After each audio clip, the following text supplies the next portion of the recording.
અનુભવો થયા છે, કેટલાક કડવા અનુભવો થયા છે, કેટલાક મીઠા અનુભવો થયા છે. કેટલીક વાર થયું છે કે આ બધું બંધ કરીને જતા રહીએ.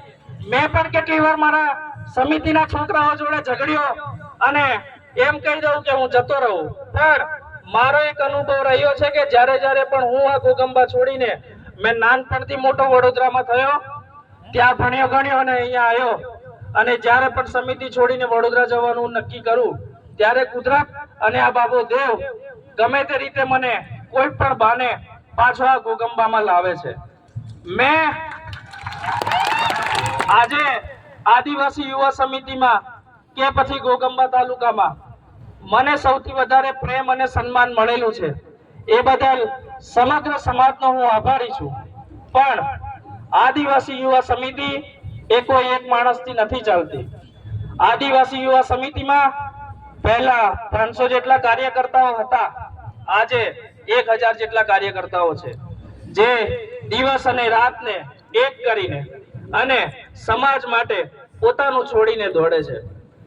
એક વર્ષમાં આપણે આદિવાસી યુવા સમિતિ સંગઠન દ્વારા કેટલા કામો થયા, કેટલા નથી થયા, કેટલાક આરોપો લગાવે કે આ નથી કરતી સમિતિ, ફલાણું કરે, ઢીકણું કરે, જેમ કરે એમ, પણ સમિતિ કરે છે. તમાર વાળું ભાઈલા વાળું ભાઈ નહીં રહેતા. આદિવાસી યુવા સમિતિને જે તે બોલવા વાળા લોકોને મારે તો એટલી નમ્ર વિનંતી છે કે કદાચ ગયા વર્ષની જેમ નામ લઈને ના કહું, પણ જ્યારે પણ કહું ત્યારે એ લોકો સમજી જાય કે અમને કહે છે એમ.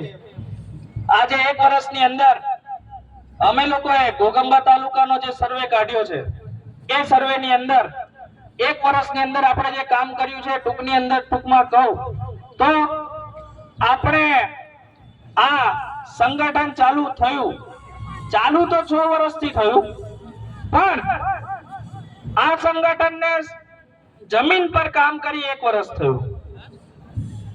1 વર્ષ પહેલા તમને બધાને યાદ હશે, ગયા વર્ષે આ જગ્યા ઉપર આપણે બધા ભેગા થયા હતા.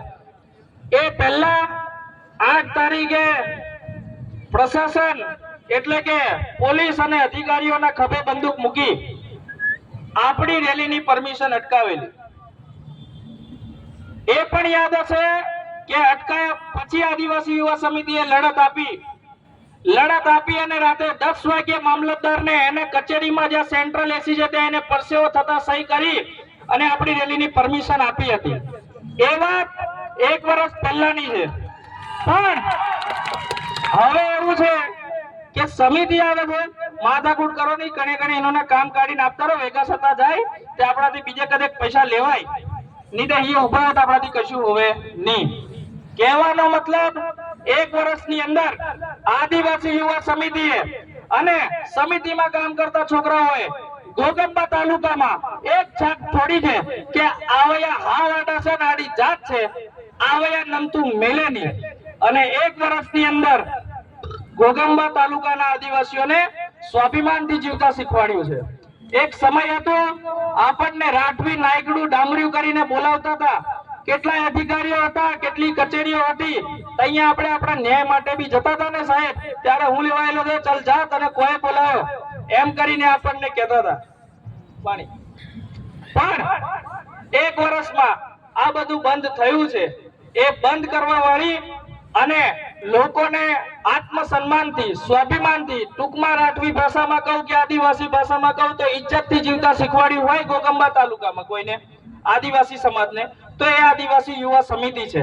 અને એ આદિવાસી યુવા સમિતિમાં મારી જેવા, મારથી નાના ઘણા એવા છોકરાઓ કામ કરી રહ્યા છે, જે લોકો સમાજ માટે અડધી રાતે, અને અમારા પ્રમુખ મહેન્દ્ર સાહેબ જે પહેલા બોલી ગયા, એ મહેન્દ્ર સાહેબનો મારે વ્યક્તિગત અનુભવ છે. 2 થી 3 વાર તો છે ને એમને ખાતી થાળી મેકીને સમાજ માટે દોડેલા છે.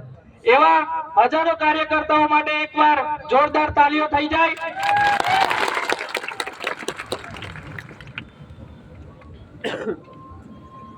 પણ કહેવાય છે આ દુનિયા આખી મતલબી છે, જ્યાં જોવે જ્યાં પૈસા જોઈએ.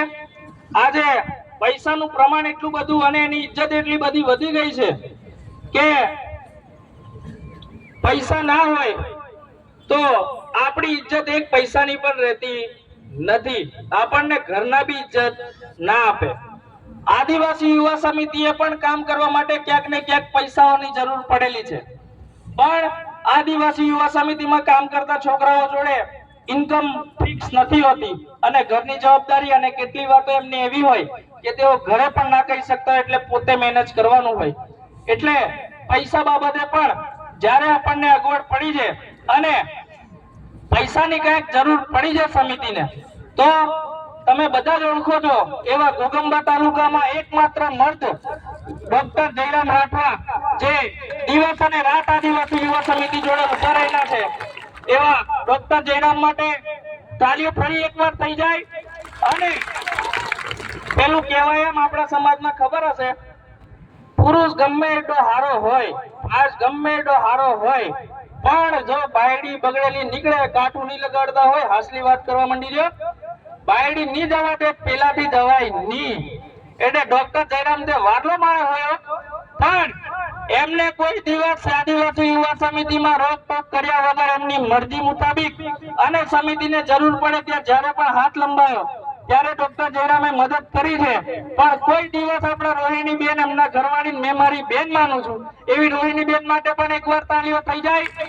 આજે આપણો તહેવાર છે ને, આપણે બધા અહીંયા ગાડી ભેગા થયા છે, ત્યારે બધું જ કામ ચાલી જાય, પણ જો કોઈ બીમાર થાય તો ના ચાલે. એટલે ડોક્ટર સાહેબ અહીંયા ગાડી શાંતિથી આવીને કાર્યક્રમની મજા લે, એની માટે રોહિણી બેન જાતે ત્યાં લગભગ દવાખાને છે, જેથી કોઈ ગરીબ અને કોઈ બીમાર માણસ આવે તો અટવાય ના. હવે આગળ વાત કરીએ તો આજથી 6 વર્ષ પહેલા ઘોગંબા તાલુકામાં કોઈને વિશ્વ આદિવાસી દિવસ શું છે ખબર નથી. આજે પણ આપણા ડાલાઓ વિશ્વ આદિવાસી દિવસ તરીકે નહીં, પણ ઘોગંબામાં મેળો છે આદિવાસીઓનો એમ કરીને બધા આવે છે અને એ ખૂબ સારું